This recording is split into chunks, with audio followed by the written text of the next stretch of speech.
신약성경 325페이지 골로새서 1장 24절.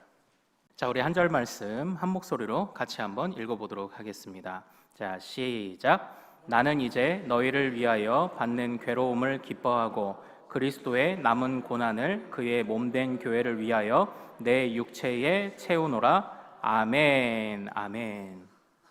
자, 오늘 우리가 함께 읽은 이 말씀을 통해서요, 남은 고난을 채우는 믿음, 남은 고난을 채우는 믿음이라는 제목으로 은혜를 같이 나누도록 하겠습니다.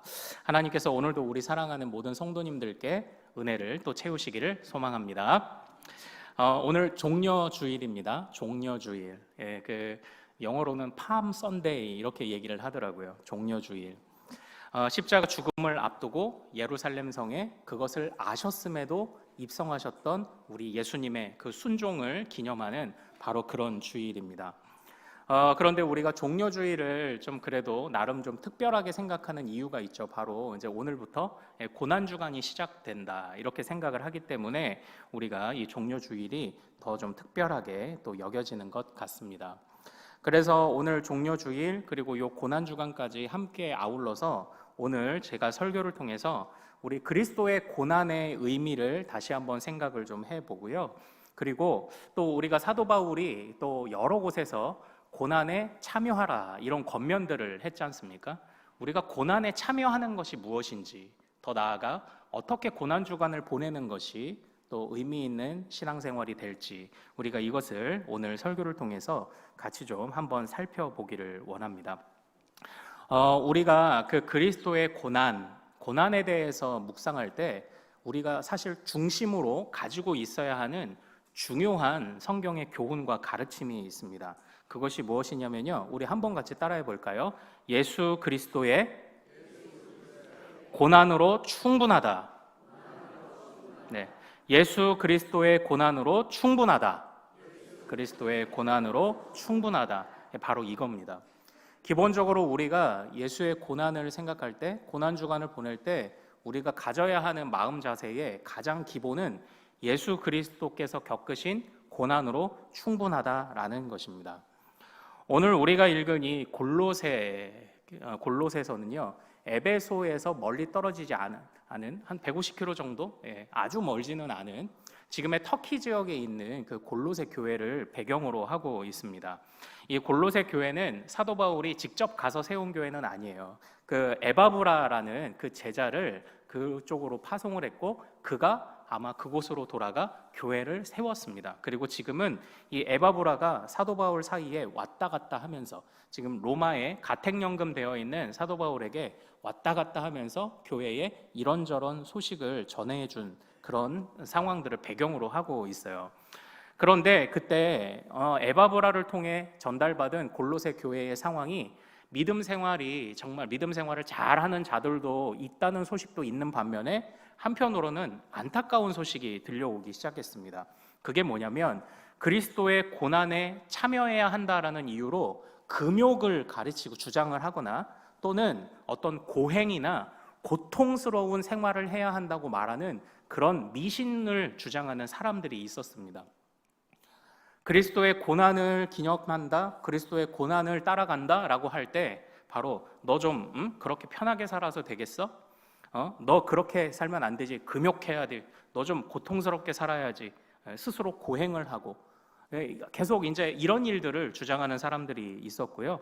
그리고 또 기묘한 미신과 같이 정성을 다해야지, 그러니까 이런 미신과 같이 어우러져서 교회의 진리가 흐려지고 있다는 그런 소식을 우리 사도 바울이 이제 듣게 되었습니다. 그래서 이제 그러한 가르침들을 골로새 교회를 격려도 하고 그런 잘못된 믿음을 바로잡아 주기 위해 기록한 것이 바로 이 골로새서입니다. 마찬가지로요, 오늘날 우리도 그리스도의 고난을 이해한다, 고난에 참여한다라고 할 때요, 우리도 사실 이 골로새 교회 같은 이런 마음을 갖기가 쉽습니다.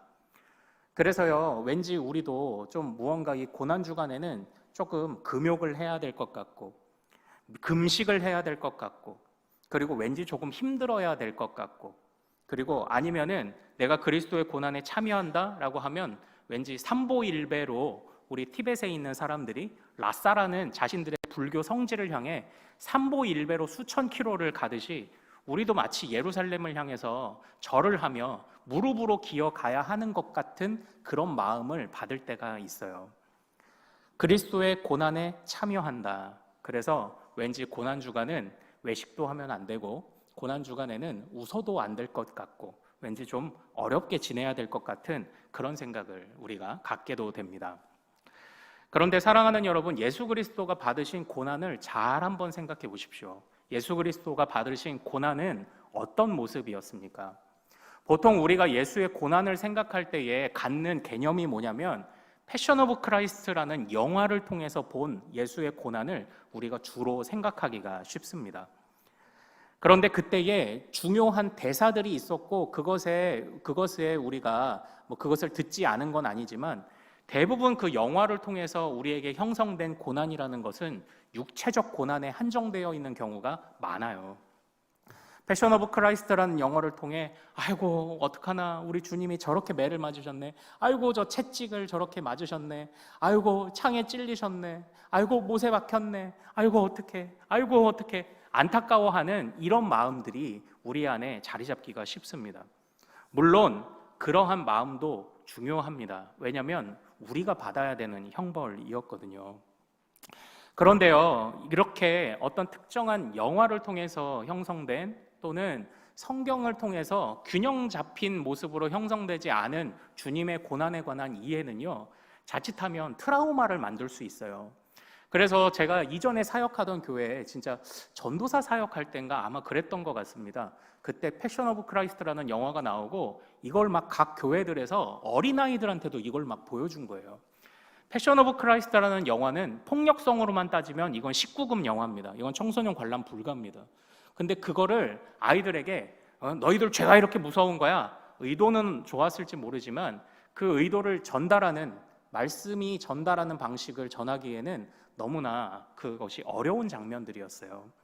그래서 어린아이들이 나 무서워서 교회 못 다닌다고 말하는 트라우마를 좀 낳게 됐던 그런 경우도 좀 보기도 했었습니다. 그런데 예수님의 고난을요, 이렇게 육체적인 고난으로만 생각하면요, 이거는 반쪽도 안 돼요. 예수님이 겪으신 고난이 어떤 고난들이 있었습니까? 육체적으로 고난 당하셨죠. 그런데 그것만이 형벌이었습니까? 예수님은 마음의 심리적인 고난도 당하셨습니다. 바로 어떻게요? 사람들의 멸시와 조롱, 그리고 가장 믿었던 제자들의 배신을 통해서, 가장 믿었던 자들을 통해서 분리되고 가장 믿었던 자들에게 배신당하는 이런 마음의 고난도 당하셨어요. 그리고 그것뿐입니까? 바로 우리 주님께서 당하신 고난의 가장 극심한 고난은 엘리 엘리 라마 사박단이라고 외치셨던 나의 하나님 어찌하여 나를 버리셨나이까? 즉 성부와 단절되는 바로 그 고난이 우리 예수님이 느끼신 가장 극심한 고난입니다. 그러므로 예수님이 겪으신 고난의 차원을 잘 기억하십시오. 육체적 고난, 그리고 그의 마음의 심리적 고난, 그리고 어떤 고난? 영적인 고난. 우리 주님이 이러한 고난들을 다 당하셨던 겁니다. 그런데 우리가 잠시 조금 어렵게 살고 조금 금식하고 그런다고 해서 우리가 그 고난을 다 이해할 수 있을까요? 저는요, 애초부터 이 주님의 고난에 우리가요, 그 고난을 그대로 이해하기는 쉽지 않다고 저는 생각을 합니다. 왜 그러냐면 예수에게 있어서 예수가 겪으신 고난은 택하신 자들을 구원하는 고난이었습니다. 그리고 모두를 위한 고난이었습니다.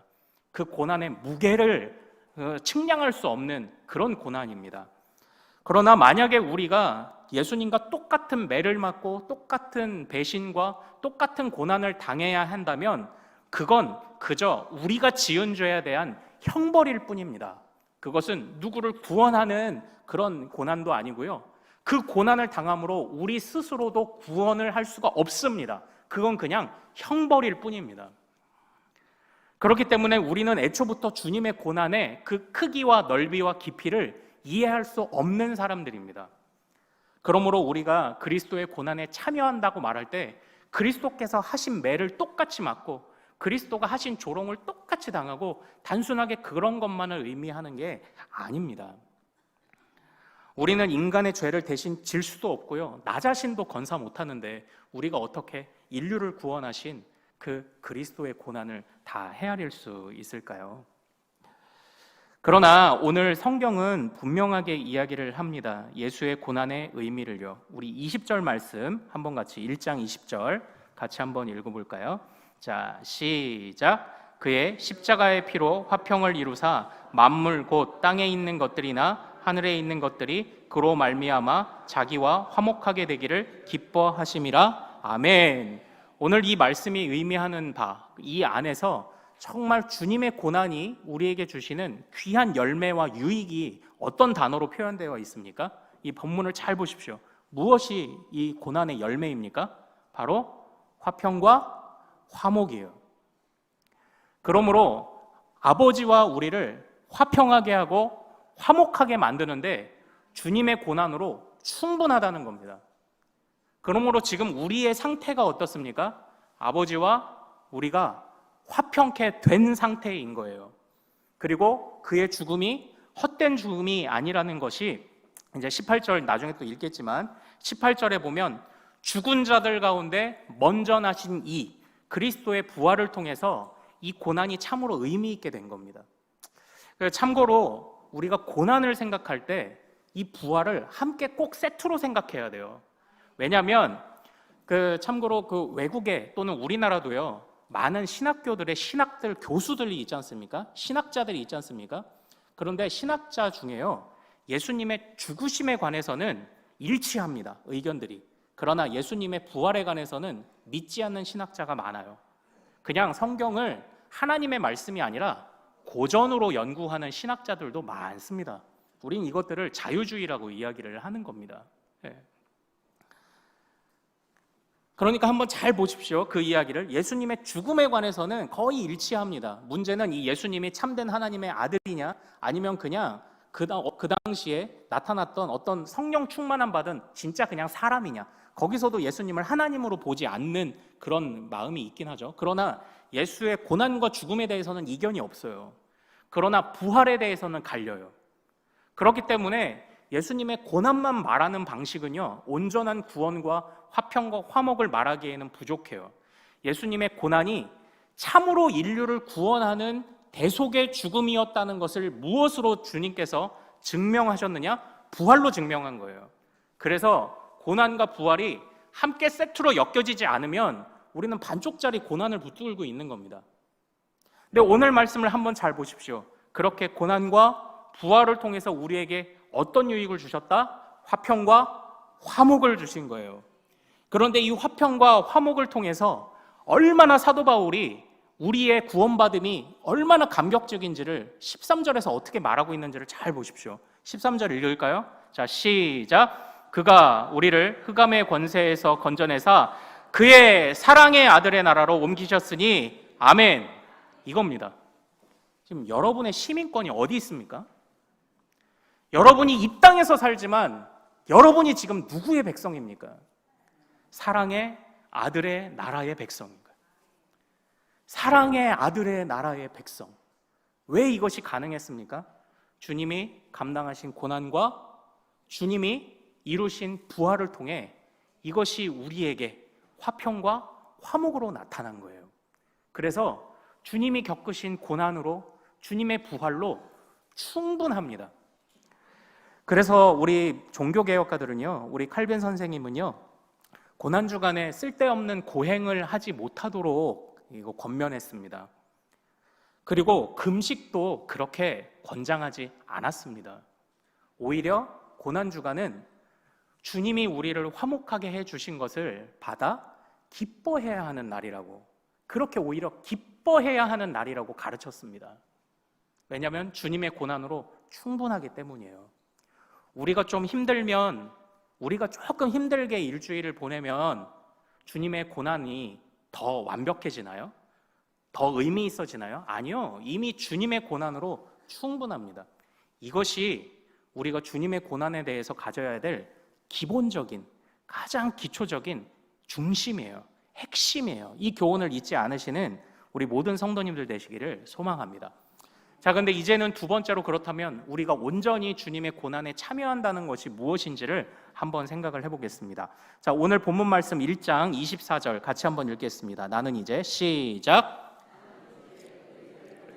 받는 괴로움을 기뻐하고 그리스도의 남은 고난을 그의 몸된 교회를 위하여 내 육체에 채우노라. 아멘.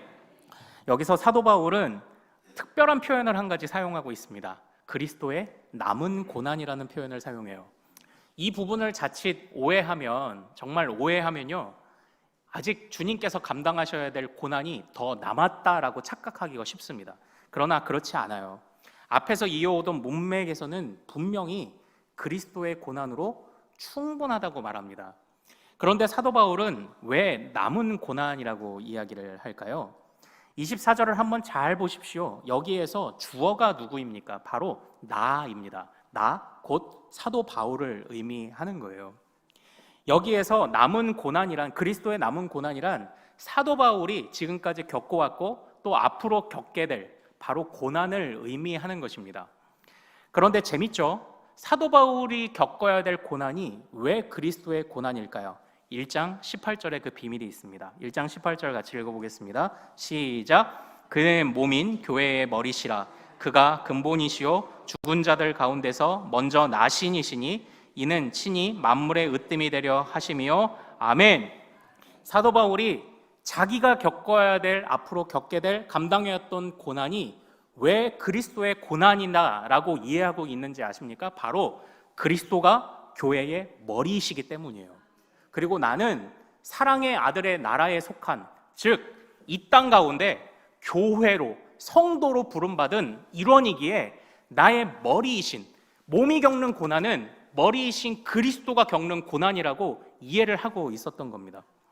우리 이 부분을 한번 잘 생각해 봅시다. 그러니까 지금 사도 바울이 남은 고난이라고 표현한 것은 무엇이냐면요, 바로 사랑의 아들의 나라로 옮겨갔음에도 불구하고 골로새 교회같이 그 교회가 참된 믿음을 붙잡지 못해서 믿음이 흔들리고, 그리고 참으로 주님께서 우리를 화목과 화평으로 이끄셨던 그 기쁨을 누리고 있지 못하는 그 교회를 향한 애타는 마음, 그 교회를 회복시키고 하나님의 사랑의 나라에 들어오지 못한 자들을 이끌기 위해서 내가 감당해야만 하는 그 고난을 의미하는 게 그리스도의 남은 고난이에요. 그러니까 지금 사도 바울은요, 나에게 맡겨주신, 나를 성도로 부르시고 교회로 나를 부르신 주님이 나에게 맡기신 그 사명을 달려가는 것, 그것이 남은 고난이요, 그것이 그리스도의 고난에 참여하는 일이라고 지금 이야기를 하고 있는 겁니다. 그래서 우리 1장 25절 읽어볼까요? 1장 25절 읽습니다. 시작. 내가 교회의 일꾼 된 것은 하나님이 너희를 위하여 내게 주신 직분을 따라 하나님의 말씀을 이루려 함이니라. 아멘. 그래서 사도 바울은 여기서 갑작스러울 수도 있는 직분이라는 이야기를 합니다. 직분이 뭔가요? 바로 그리스도의 남은 고난, 즉 흔들리는 교회, 무너진 낙심한 성도들, 그리스도의 아픔으로 남아있는 자들, 그들을 어떻게 세워갈 것이냐. 그래서 나에게 직분을 맡기셨다. 사도 바울이 지금 이걸 고백하고 있는 겁니다. 어떻게 교회를 세울까? 어떻게 성도를 세울까? 이것이 그리스도의 고난에 참여하는 것이다. 그리스도의 고난이 주신 그 유익을 어떻게 누릴까? 그 기쁨을 누리지 못하고 있는 자들을 어떻게 회복시킬까? 이것에 집중하며 달려가는 것, 이게 그리스도의 고난에 참여하는 것이라고 지금 이야기를 하고 있는 거예요. 그래서 빌립보서 3장 10절에 가면 사도 바울이 우리가 그리스도의 고난에 참여해야 한다고 이야기를 합니다. 그리고 그 문단에서 이야기하고 있는 핵심이요, 내가 표대를 향하여 달려가노라, 이렇게 이야기를 해요. 그러니까 그게 그리스도의 고난에 참여하는 겁니다. 우리가 조금 힘들게 사는 것, 이게 그리스도의 고난에 참여하는 게 아니에요. 그리스도의 고난을 통해 이 땅에 허락하신 유익을 누리지 못하는 자들과 누리지 못하는 상한 심령을 가진 교회를 어떻게 우리가 치료할까? 이것이 그리스도의 고난에 참여하는 바로 그 핵심이라는 거예요. 그러므로 우리는 주님께서 우리에게 맡겨주신 마지막 미션과 사명을 향해, 이 교회를 세우는 이 사명을 향해 달려가는 겁니다. 그게 고난에 참여하는 거예요. 그리스도의 고난에 참여하는 건 뒤를 돌아보는 게 아닙니다. 주님 주신 말씀을 깨닫고 앞으로 달려가는 거예요. 표대를 향하여. 그게 고난에 참여하는 겁니다. 그 기쁨과 화목과 화평을 누리지 못하는 자들, 사랑의 아들의 나라의 그 기쁨을 누리지 못하는 교회들을 어떻게 세울까? 이것을 고민하고 그것을 위해 우리가 뛰어들어가는 것, 그것을 위해 정말 믿음의 고난이 닥쳐온다 할지라도 그것을 견뎌내는 것, 그게 그리스도의 고난에 참여하는 일이라고 지금 이야기를 하고 있는 거예요. 그래서 사도 바울은요, 항상 교회의 성숙에 관심이 많았습니다. 교회의 설립은요, 이건 주님이 다 하시는 일이잖아요. 에바브라를 우연히 만나 에바브라가 고향으로 가서 거기서 교회를 세우고, 자주장사 루디아를 만나 루디아를 가르쳤더니 그가 또 고향으로 돌아가 교회를 세우고, 이런 일들은 성령의 역사로 얼마든지 일어납니다. 그런데 그 교회가 자꾸 흔들리는 겁니다. 사랑의 아들의 나라에 속해 있는 자들이 자꾸 그 기쁨을 잃어가는 거예요. 그걸 보면서 흘리는 사도 바울의 눈물, 그게 고난이에요. 그게 고통인 거예요. 그걸 붙잡고 어찌할꼬 외치며 주님 주시는 명령대로 달려가기를 다짐하는, 이게 교회를 성숙하게 하고자 했던 사도 바울의 그 마음 아닙니까? 교회를 성숙하게 한다. 성숙함이란 무엇입니까? 이것이요, 사실 9절에서 12절에 잘 나와 있습니다. 우리 9절에서 10절만 한번 같이 읽어볼까요? 1장 9절에서 10절입니다. 자, 시작. 듣던 날부터 너희를 위하여 기도하기를 그치지 아니하고 구하노니 너희로 하여금 모든 신령한 지혜와 총명에 하나님의 뜻을 아는 것으로 채우게 하시고 주께 합당하게 행하여 범사에 기쁘시게 하고 모든 선한 일에 열매를 맺게 하시며 하나님을 아는 것에 자라게 하시고 아멘. 그러니까 지금 이 골로새 교회를 향해 사도 바울이 어떤 마음을 가지고 있는지 보십시오. 교회가 성숙하다라는 것은요, 주님의 뜻을 아는 지혜와 총명이 그 안에 가득하게 있는 상태를 이야기를 합니다. 그런데 골로새 교회는 그러지 못했죠. 이게 혼합되어 들어오는 것들을 분별하지 못했습니다. 그리고 범사에 주께 합당한 생활을 하는 게 교회의 성숙이에요. 그러니까 머리로만 채우는 지식이 아니라, 교회 안에서만 채우는 지식이 아니라 범사에 합당한 생활까지도 이것이 교회의 성숙입니다. 그리고 무엇입니까? 10절에 선한 일에 열매를 거두는 것, 이게 교회의 성숙인 거예요. 그리고요, 교회가 그 당시에 어려운 일을 겪을 때도요, 그래도 견딘과 인내와 오래 참음의 그 의미와 가치를 안다면 어려운 중에서도 평안을 말할 수 있는 거거든요. 근데 지금 교회들이 이걸 못하고 있는 겁니다. 그래서 사도 바울이 내가 그 미션을 완수해야 하는데, 내가 그 주님께서 명하신 그 사명을 따라가야 하는데, 그 표대를 따라가야 하는데 지금 그 애타는 마음을 갖고 있는 거예요. 그래서 그 표대를 향해 달려가는 것, 그것이 고난에 참여한다. 그 고난의 열매로 우리에게 허락하신 그 가치를 되찾는 것, 그게 고난에 참여하는 것이다라고 그렇게 지금 이야기를 했던 겁니다. 사랑하는 여러분, 그렇다면 우리는 이러한 말씀들을 종합해보면 우리가 고난주간을 어떻게 보내는 것이 가장 잘 보내는 것인지 우리는 생각해 볼 수 있게 되었습니다. 제가 이번 주에 이제 포항의료원에서 우리 성도들 2건의 장례를 치르면서 포항의료원 뒤에 그 의용군 기념관이 있는 것 아십니까? 네, 가보셨나요? 예, 일부 때도 몇 분들은 가보셨다고 하더라고요.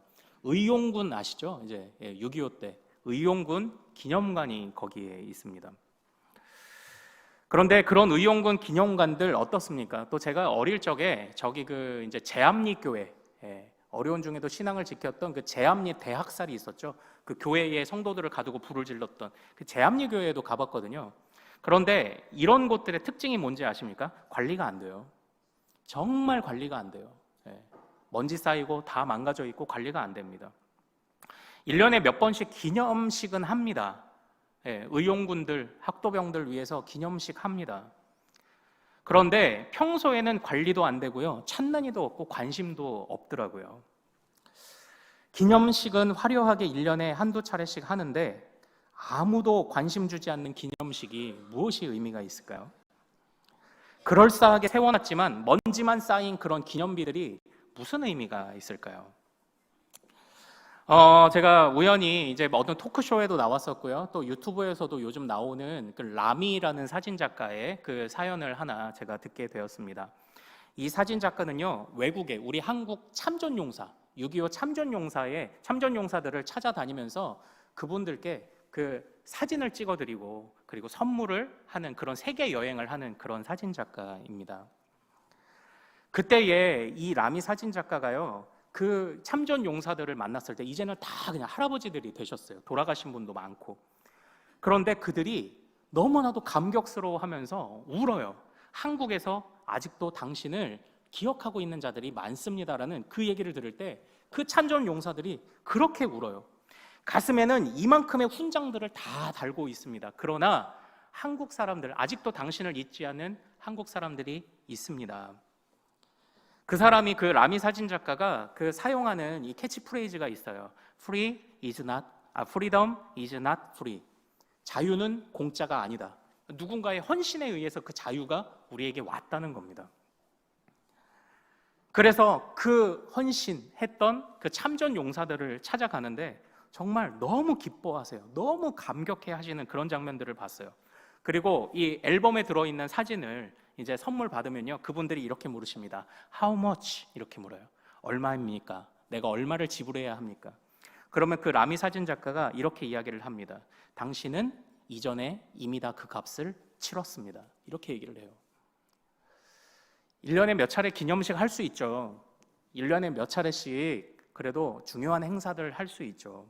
그러나 더 중요한 건 평소에 그 사람들을, 그렇게 헌신한 자들을 기억하는 게 더 중요하지 않을까요?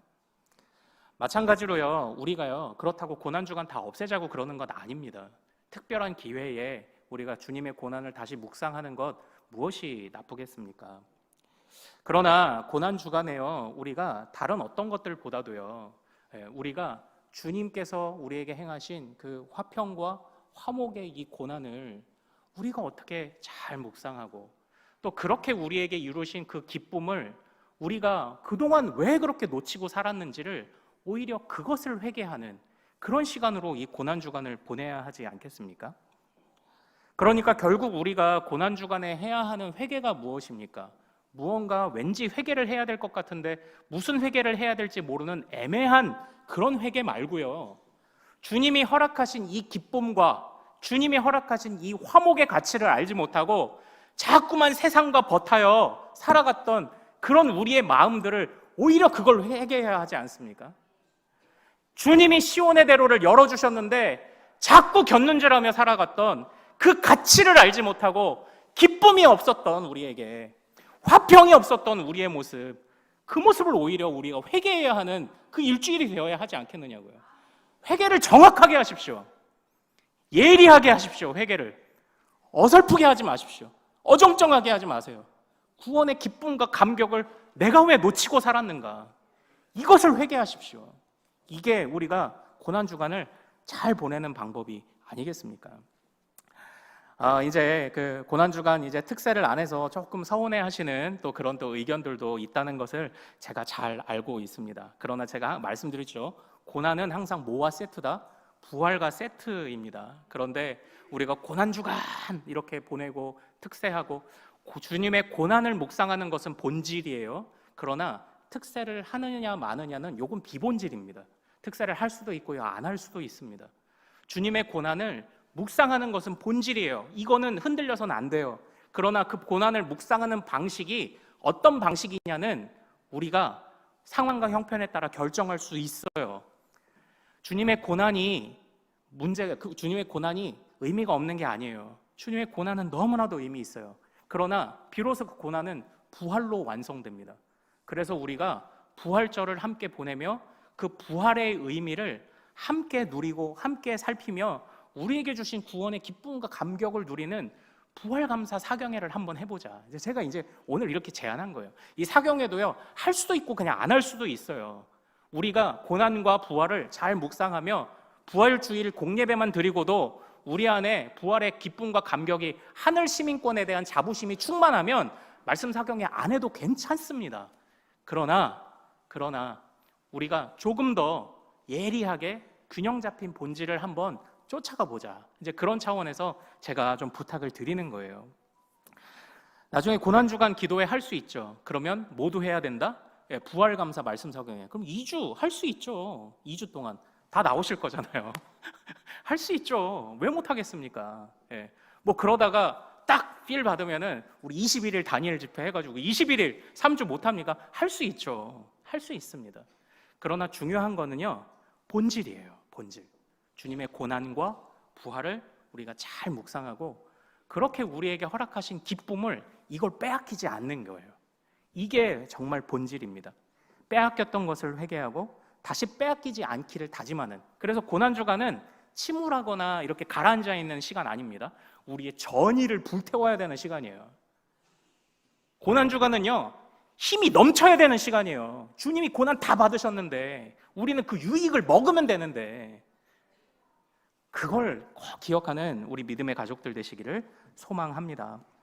무언가 정확하진 않지만 회개해야 할 것만 같고 좀 힘들어야 할 것만 같은 그런 고난주간 말고요, 우리 그 이스라엘 백성들이 예루살렘에 예수님이 입성하실 때 호산나 호산나 하다가 나중에는 다 돌아서고 배신했지 않습니까? 처음만 그 양은 냄비처럼 그냥 호로록 끓었다고 확 식어버릴 그런 믿음 말고요, 우리 정말 이 고난주간에 정말 견고하고 뿌리 깊은, 그리고 심지가 굳은 그런 믿음을 한번 우리가 다시 한번 전의를 불태워 보자는 겁니다. 제가 이렇게 고난주간을 보내는 것을 좀 권면을 드립니다. 우리가 읽었던 1장 18절에요, 교회의 머리이시라고 우리 그리스도를 말하고 있습니다. 얼마나 감격적입니까? 우리가 주님의 지체가 될 수 있다는 것이 참으로 얼마나 감격적입니까?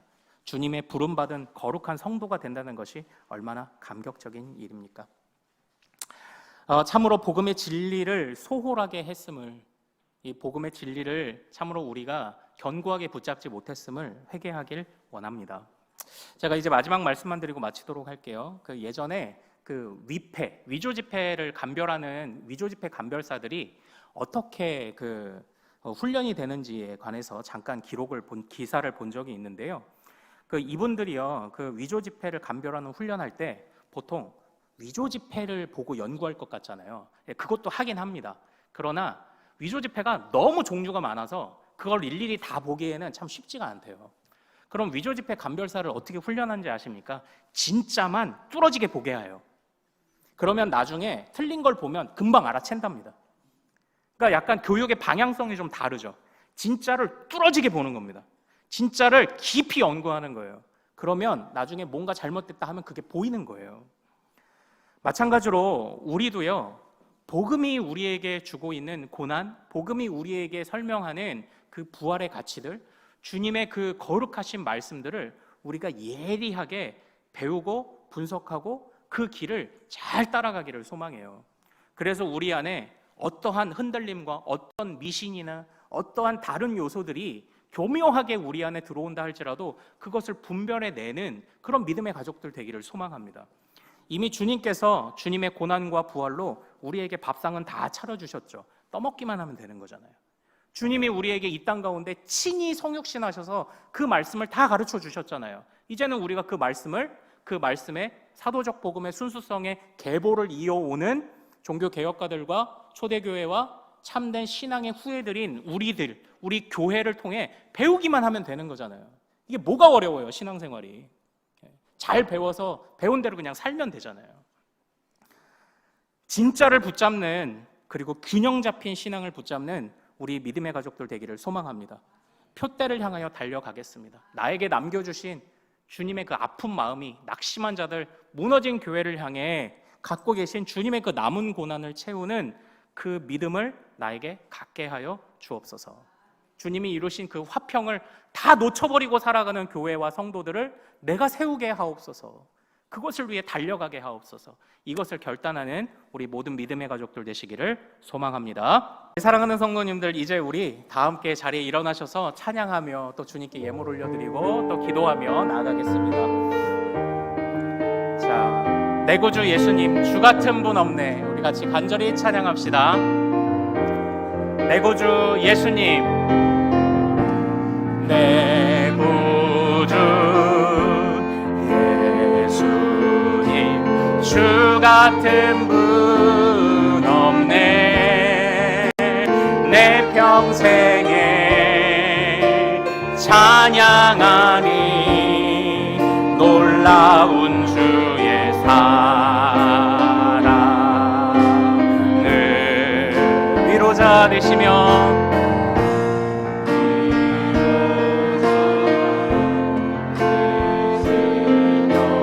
피난처 되신 주님 나의 영혼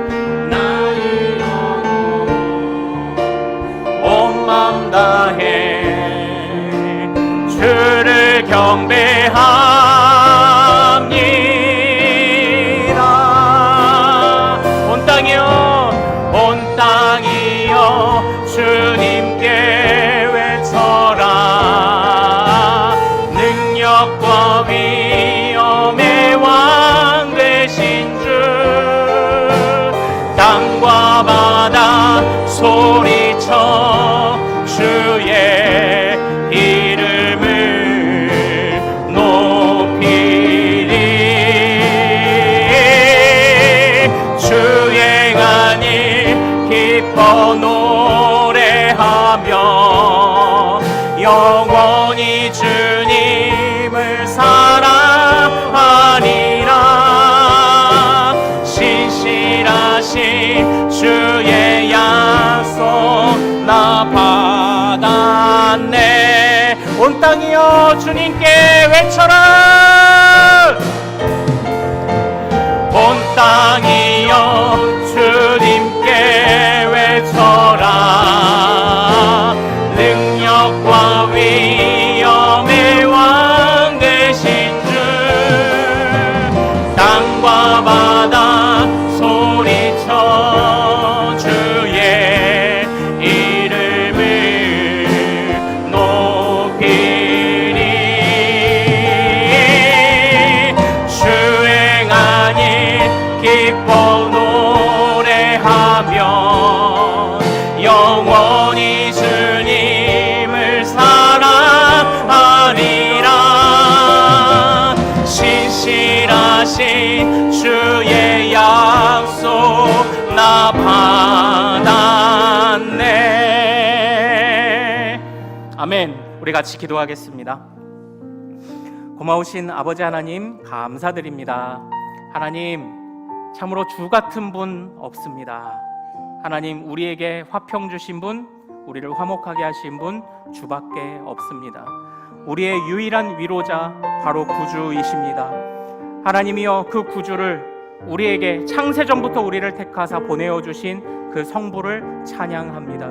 하나님 우리 사랑하는 쿤숲의 모든 성도들이 성부의 계획하신 성부와 이루신 그리스도와 그 구원의 공로를 그 고난과 부활을 우리에게 적용하신 그 성령에 항상 충만하여 살아가는 주의 백성들 될 수 있도록 아버지 하나님 인도하여 주시옵소서. 아버지 하나님 우리가 주님 앞에 화답합니다. 우리를 부르신 주님 앞에 화답하며 주님과 교제하기를 갈망합니다. 하나님이여 말씀과 찬양과 기도로 또한 예물로 주님 앞에 화답하는 주의 백성들 하나님 기억하여 주시고 아버지 하나님 굳게 붙잡아 주사 이번 한 주 특별히 고난주간을 보낼 때 주님을 향한 감격이 우리 안에 있도록 도와주시옵소서.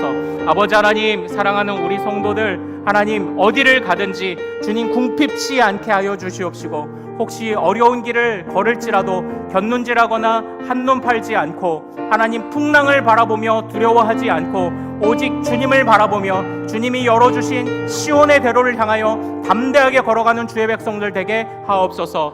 하나님이여 그러나 이 기쁨을 상실하고 이 기쁨을 놓쳐버린 교회와 성도들이 우리 마음에 들어오게 하옵소서. 그들을 다시 회복시키길 원하시는 그 주님의 미션을 아버지 하나님 우리가 충실히 감당하며 따라가게 하시고 아버지 하나님 표대를 향하여 달려가는 우리들이 될 수 있도록 인도하여 주옵소서. 모든 것 영광 받으실 주님을 찬양하오며 우리 주 예수 그리스도 이름으로 기도하옵나이다. 아멘.